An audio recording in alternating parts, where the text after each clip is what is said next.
What is a person who is a hero? Previously you said that Samson isn't a hero in strength, but in spirit. What is that? It means that he can overcome himself. This is why he's called a hero, gibor in Hebrew, from the word להתגבר, to overcome his ego. This is why he's called a man, gever in Hebrew, that he can להתגבר, to overcome his ego. And instead of drawing it for himself, he draws it for others. And why was his strength in his hair? Well, this is something that we have to get deeper into the scrutinies. Se'arot in Hebrew, hair, comes from the word so'er, stormy, that he has great desires to draw the upper abundance, the upper light for everyone. According to the story, I don't want to go there. I'm sorry.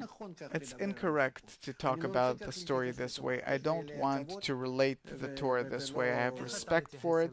How do you relate to the story of Samson and Delilah? Now then come to my lessons, and after a few dozens of lessons, maybe you'll start understanding something. Is it complicated?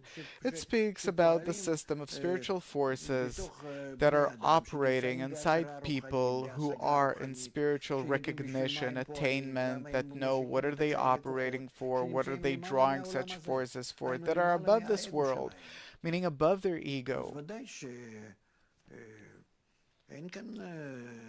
So, of course, we can't talk about some guy who falls in love with some Philistine woman. We see that people are willing to do plenty for love. Love is one of those things that, it's not one of those things. Love is the strongest egoistic urge, desire. Don't say one of the things. Explain things in a clear manner. Love is the urge, the strongest egoistic desire in a person. Why? Because it is in accordance with the upper root, that there is no greater force than love. But you said two opposite words, that love is the strongest egoistic desire in a person.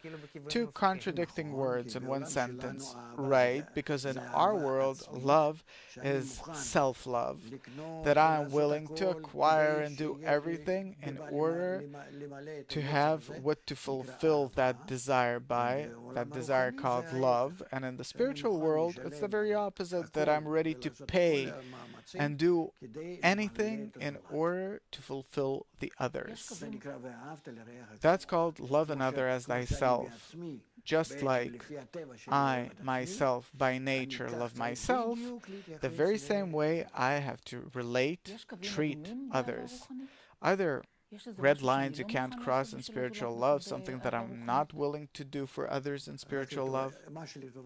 Whatever is for the benefit of others and for the benefit of the general system, in which we're all interconnected in unconditional utter love, complete love, that's all there is. Because love another as thyself is the great rule of the Torah.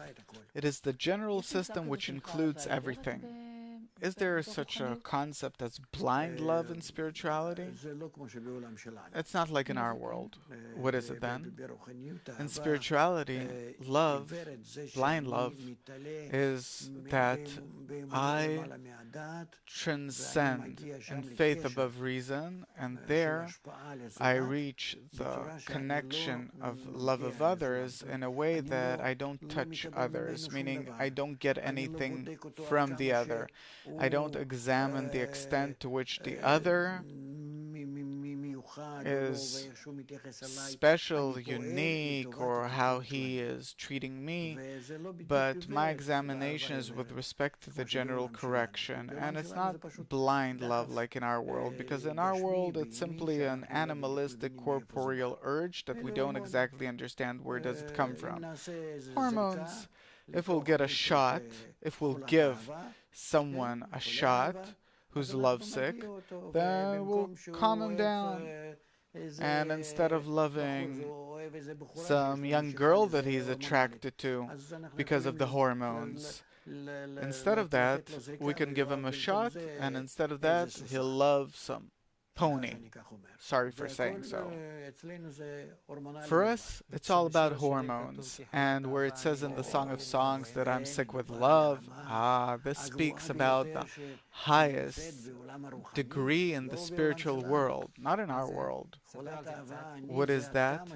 I am sick with love. It means the extent to which the general desire which the Creator has created, that we're all included in, the extent to which this general desire eventually comes back to loving the force of bestowal, the Creator.